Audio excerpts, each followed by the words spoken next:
On vous dit qu'il faut un aérographe pour peindre comme un pro. D'autres jurent que les marqueurs vont remplacer les pinceaux.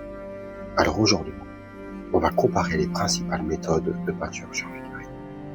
Coût, temps, difficulté, résultat. Et surtout, laquelle est faite pour vous.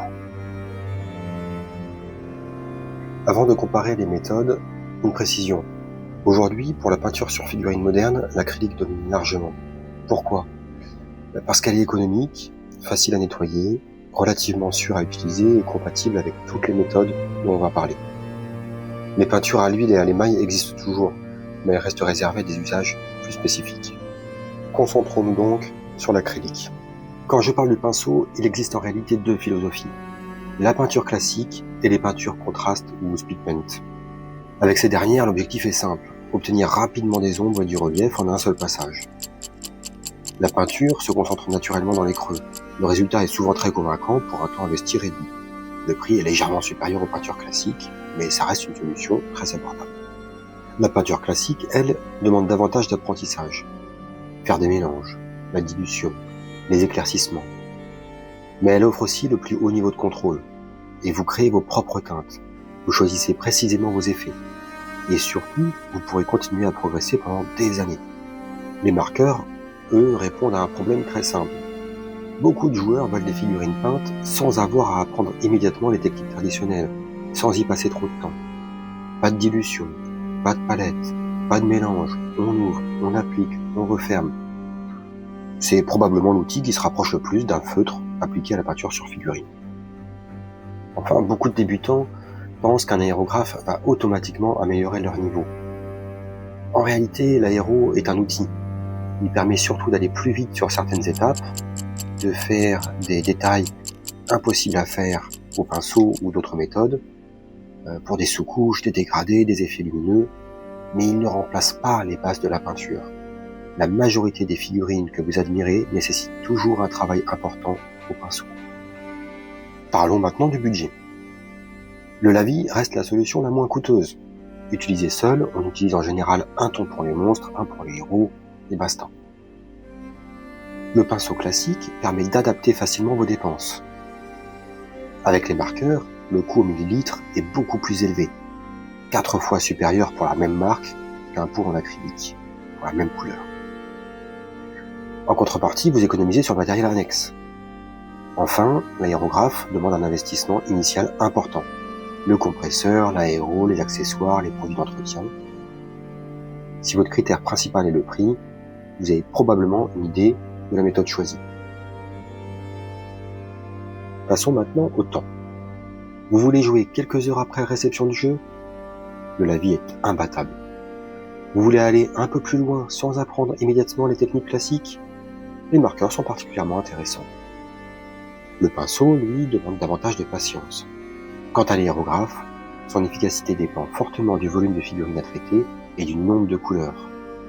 Pour quelques figurines, il peut sembler contraignant. Pour une armée complète ou un gros jeu de plateau, il devient rapidement rentable. Et j'insiste, c'est un ajout au pinceau. Et maintenant, le critère qui fait le plus débat, le résultat. Le lavis permet de dépasser rapidement l'aspect plastique.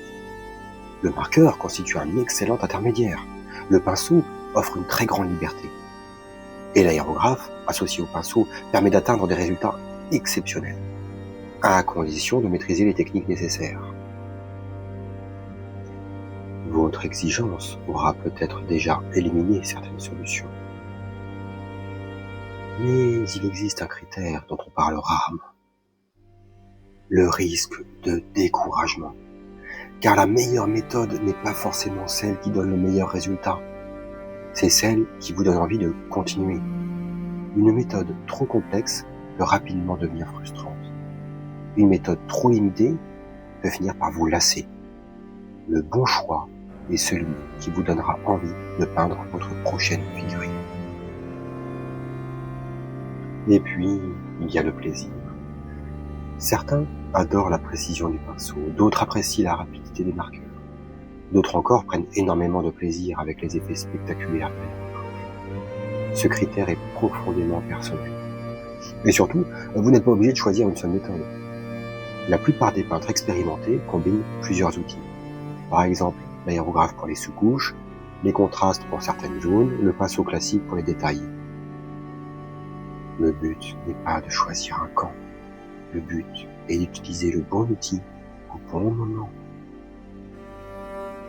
Et maintenant, si je devais recommander une méthode, pas envie d'y dépenser du temps et de l'argent, moins critique sur le résultat, Sundrop, la vie, et contraste ou speed paint. Prêt à y dépenser de l'argent, mais moins de temps, les marqueurs.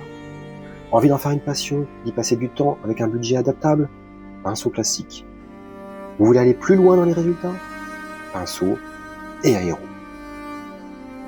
Vous l'aurez compris, chaque méthode possède ses avantages et ses limites.